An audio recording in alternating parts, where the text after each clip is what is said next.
One of the people who was meanest to me in my life, I think, taught me the most out of all people I've encountered. I didn't realize it until after she died. I realized I had to be far more intentional about digging into myself. She was a covert narcissist. She was just not a good person to be around. And if her trajectory was locked onto you, watch out, because she was going to turn the whole world against you. But dealing with her taught me boundaries. Dealing with her taught me who was on my side and who wasn't. Dealing with her showed me how easily people can be manipulated by somebody who's just out to get somebody. Dealing with her showed me how much people can believe the lies that they tell themselves. And she had a really traumatic life. Her mom died when she was very young. She had terrible stepmothers, was kicked out of her house. She had a very traumatic life. And I have other friends who have had equally traumatic lives who didn't end up in the same boat. So I have sat since she's died trying to figure out what was it that made her into who she was versus what other friends who've gone through similar circumstances have done. What is the switch that makes somebody turn into a narcissist versus somebody who doesn't? I don't have some profound answer here. I'm still trying to mull over this. But I can tell you some of the characteristics. The first one would be a sense of introspection. The friends who have overcome have stopped and looked at themselves and separated out who they were as a victim of circumstances versus who they were as a person. They found their worth and their value outside of other people's opinions or circumstances. And they were able to look inwardly to be able to find that. She never could, which I think ultimately leads into identity. Another one in the people who have overcome is they didn't view help as an attack. Anytime that I offered to help her in any capacity, it was an attack. Somehow, whatever I was helping with, even if she asked me, was used against me as a weapon later on.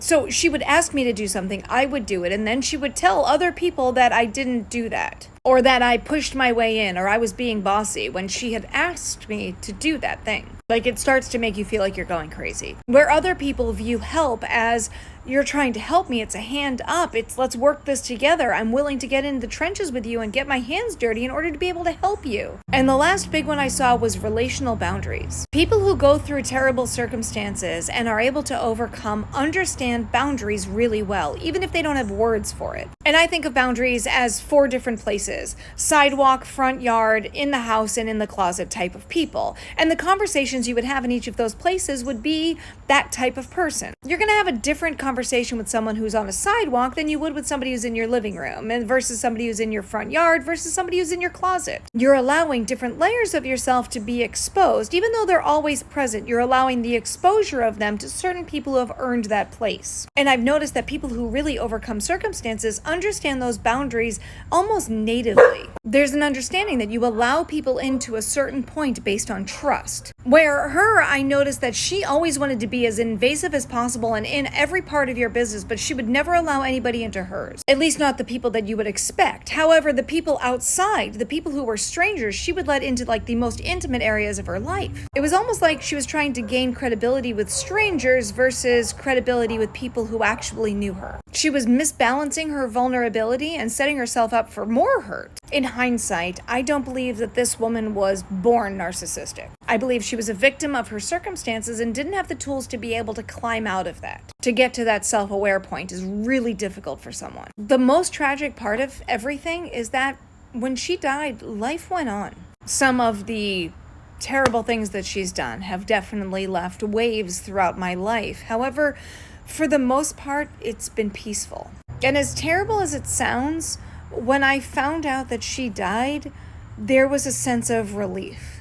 I knew that I was never going to be her victim again. I knew that I was never going to be in her crosshairs. The stress of having a narcissist in your life looming over you and just waiting for the next time that you're going to be their victim and you're going to have to defend yourself against insanity is just, it's a lot of stress. And then there's this very contrary feeling where even though you have this relief, there's this sadness knowing that she never achieved what she was created for. Like, I just can't believe that she was created for that. But I will say that having endured her wrath did teach me a lot on how to dig into myself and make sure that it wasn't me. It drove me into places and crevices of my soul to really unpack my garbage and realize, is this me or is this something else? Am I losing my mind? And sometimes I would find that I was kind of sparking things off, or I was reacting poorly. But, I mean, for the most part, she was crazy. Though I have a greater understanding of what it means to be refined by fire. When you put fire to a metal, the impurities bubble up. It's just going to happen through the process.